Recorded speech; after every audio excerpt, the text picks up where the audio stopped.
మంది అయ్యో తండ్రి, నువ్వు నాకు తండ్రి లాంటి వాడివి, నన్ను గద్దిస్తావెందుకయ్యా? పువ్వుల తోటలో విహరిద్దామని తీసుకొచ్చాడు, వచ్చాను. ఆయన ఎక్కడికి పారిపోయాడో నేనెక్కడ చెప్పగలనండి. ఆయన ఎక్కడ ఉంటాడన్నారు. ఎక్కడ ఉంటాడంటే ఏం చెప్పని, కొండలంతా ఉంటాడు, ప్రపంచమంతా ఉంటాడు.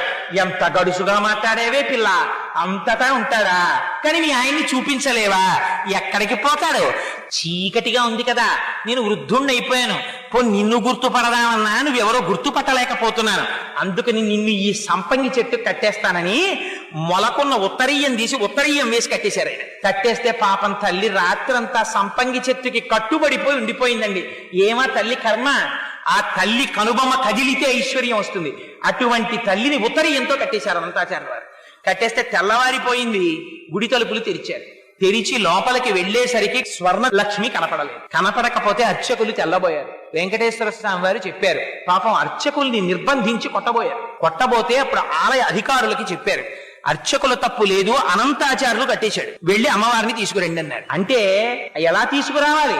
కన్యాదానం చేయడానికి పిల్లని తీసుకొచ్చినట్టు తీసుకురావాలి, అనంతాచార్యులు అలా తీసుకురామనండి అన్నారు. అందుకని 8 ఏళ్ల పిల్లగా మారిపోయింది. సంకనెత్తుకుని వచ్చారు అనంతాచార్యులు వారు.